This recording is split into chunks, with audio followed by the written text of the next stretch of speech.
Assalamualaikum warahmatullahi wabarakatuh. Apa kabar abang dan kakak? Alhamdulillah, luar biasa. Allahu Akbar. Oke abang dan kakak, pada pagi hari ini kita masuk tema 9 ya abang dan kakak. Subtema 1 pembelajaran 1 dan 2, kemudian pembelajaran ketiga. Nah, sebelum kita mulai pembelajaran kita pada pagi hari ini, agar mendapatkan keberkahan dari Allah Subhanahu wa Ta'ala, marilah kita mengucapkan lafal basmalah dan doa sebelum belajar. Bismillahirrahmanirrahim. Rabbi zidni ilma warzuqni fahma wa amalan mutaqabbal. Amin ya rabbal alamin.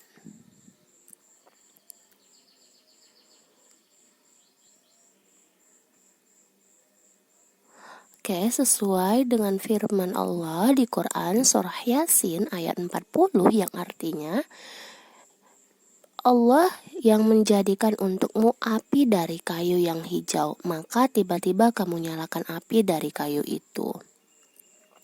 Oke, kita masuk pembelajaran pertama ya Abang dan Kakak. Open your book page 2. Abang dan Kakak bisa buka buku halaman 2. Nah, kita harus banyak bersyukur hidup di bumi ini abang dan kakak, bangsa yang dikaruniai sumber daya alam yang sangat melimpah di Indonesia ini abang dan kakak. Nah, salah satunya yaitu sumber daya energi. Nah, mulai dari minyak, gas sampai yang bukan minyak, alhamdulillah Indonesia diperkaya oleh itu semua. Nah, ayo abang dan kakak amati. Nah, jadi abang dan kakak, air dan listrik. Nah, air itu memiliki manfaat yang sangat besar bagi kehidupan manusia. Ya kan abang dan kakak, kita tidak bisa hidup tanpa air ya kan. Air bisa untuk kita minum, bisa untuk kita mandi, nyuci kereta, nyuci baju, dan lain sebagainya. Nah, jadi salah satu pemanfaatan air yaitu sebagai pembangkit listrik tenaga air. Nah, manfaat air sangat besar dan berpengaruh terhadap kehidupan manusia abang dan kakaknya. Oleh sebab itu, dalam pemanfaatan air hendaknya diimbangi dengan kesadaran untuk menjaga sumber air yang ada di muka bumi abang dan kakak. Nah, dengan cara apa Miss? Dengan cara tidak boleh membuang-buang air. Nah, jadi kita harus menggunakannya dengan bijak. Atau kita tidak boleh membuang sampah sembarangan ya kan, karena itu juga akan terjadi pencemaran air. Kalau air sudah tercemar, tidak akan bisa dipakai lagi karena Oke, nah air dan listrik itu menjadi kebutuhan manusia yang tidak bisa digantikan oleh apapun. Nah, jadi kegiatan sehari-hari akan terganggu ketika pasokan air dan listrik terganggu. Nah, di Indonesia pembangkit listrik tenaga air adalah salah satu upaya yang dilakukan untuk memenuhi seluruh kebutuhan pasokan listrik bagi masyarakat. Nah, banyaknya ketersediaan air menjadi salah satu alasan paling mendasar untuk membangun pembangkit listrik tenaga air abang dan kakak. Nah, jadi oleh karena itu tidak mengherankan jika di Indonesia memiliki banyak waduk atau bendungan. Nah, jadi waduk atau bendungan ini merupakan salah satu rangkaian sistem dari pembangkit listrik abang dan kakak. Nah, jadi aliran air dari bendungan atau waduk itu digunakan untuk menggerakkan turbin yang akan membangkitkan energi listrik. Nah, berikut ini merupakan fungsi lingkungan bagi kehidupan. Apa abang dan kakak fungsi lingkungan? Iya, lingkungan sebagai tempat mencari makan kita, ya kan abang dan kakak. Kemudian lingkungan sebagai tempat bekerja abang dan kakak. Nah, banyak profesi-profesi ya kan yang dapat menghasilkan barang ataupun jasa.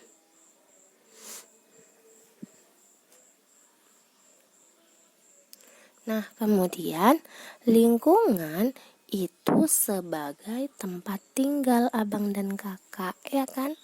Alhamdulillah kita semua diberi tempat tinggal yang nyaman oleh Allah Subhanahu wa ta'ala. Jadi kamu patut bersyukur ya nak, karena masih banyak lagi yang di bawah dari kamu. Jadi kamu patut bersyukur, tidak boleh mengeluh dengan keadaan saat ini. Nah, menikmati hidup di lingkungan yang nyaman dan asri itu merupakan hak kita sebagai warga masyarakat. Apa itu hak kemarin nak? Iya, hak adalah segala sesuatu yang harus kita terima. Jadi kita juga mempunyai hak untuk memanfaatkan berbagai sumber energi. Nah, di sisi lain, menjaga dan melestarikan lingkungan itu merupakan salah satu kewajiban kita, abang dan kakak. Nah, hak dan kewajiban terhadap lingkungan. Nah, yang pertama kita pelajari hak terhadap lingkungan dulu ya, abang dan kakak. Nah, jadi hak terhadap lingkungan itu yang pertama menikmati lingkungan yang segar, kemudian memiliki lingkungan yang bersih, kemudian hak untuk memiliki lingkungan yang aman dan nyaman, kemudian hak untuk mendapatkan udara yang bersih dan sehat, kemudian hak untuk mendapatkan lingkungan dalam hal budidaya dan menikmati hasilnya.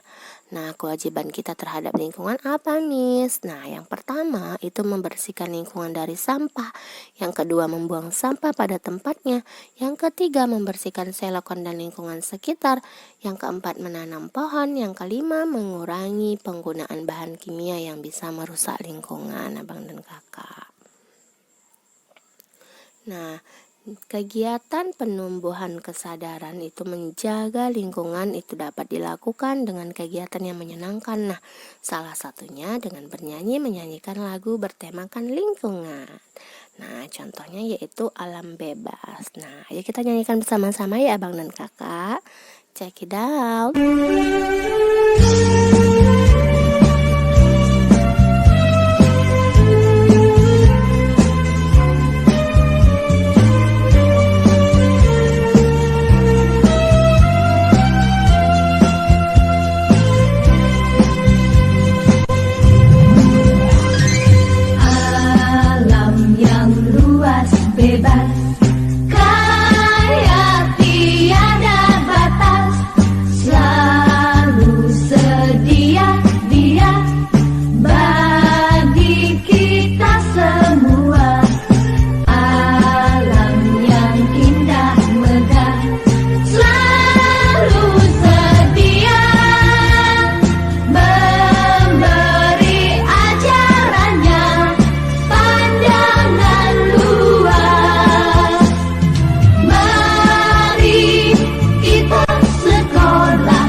Nah, agar kita bisa menyanyikan satu lagu itu dengan baik, kamu harus mengetahui abang dan kakak nada dan juga tempo lagu.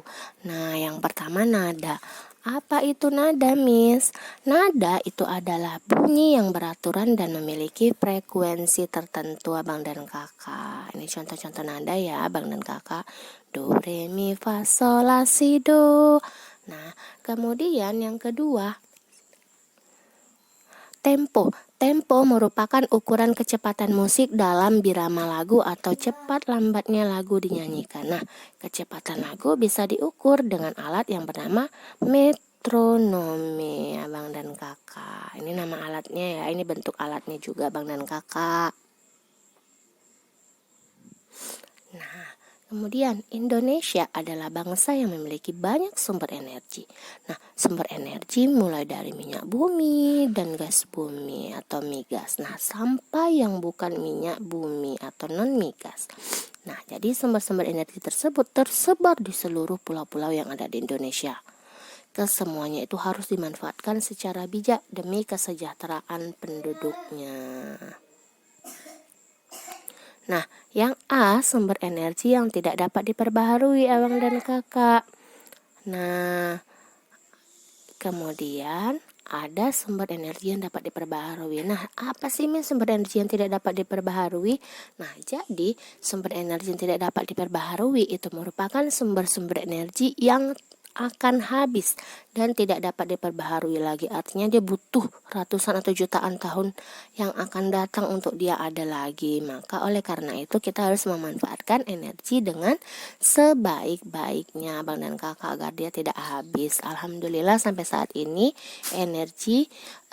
sumber energi kita masih diberikan oleh Allah Subhanahu wa taala dan masih bisa kita pakai ya sampai saat ini. Nah, kemudian yang kedua ada sumber energi yang dapat diperbaharui. Apa itu, Miss? Artinya sumber energi yang tidak akan habis meskipun digunakan secara terus-menerus. Contohnya apa, Miss? Contohnya air, kemudian matahari, hewan, dan juga tumbuhan, abang dan kakak. Jadi kalaupun dia habis tidak butuh waktu yang lama untuk dia ada lagi karena abang dan kakak. Contoh tumbuhan. Nah, tumbuhan yang satu mati misalkan, atau tumbuhannya sayur-sayurannya kita panen hari ini. Nah, besok bisa kita tanam lagi karena abang dan kakak dan tidak butuh jutaan tahun untuk dia ada lagi kan, paling dalam hitungan minggu ataupun bulan dia sudah bisa dipanen lagi. Nah, ada manfaat energi matahari ya abang dan kakak. Yang pertama, manfaat energi matahari bagi manusia. Nah, untuk apa ya, Miss? Jadi energi tanpa batas. Jadi matahari itu merupakan energi tanpa batas abang dan kakak. Kemudian matahari juga bisa digunakan sebagai pembangkit listrik abang dan kakak. Kemudian matahari itu bisa digunakan sebagai proses pengeringan abang dan kakak. Nah, kemudian matahari juga bisa sebagai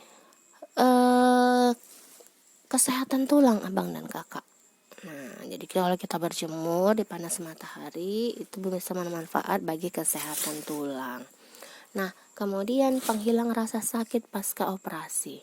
Nah, kemudian ada lagi manfaat energi bagi hewan sebagai apa?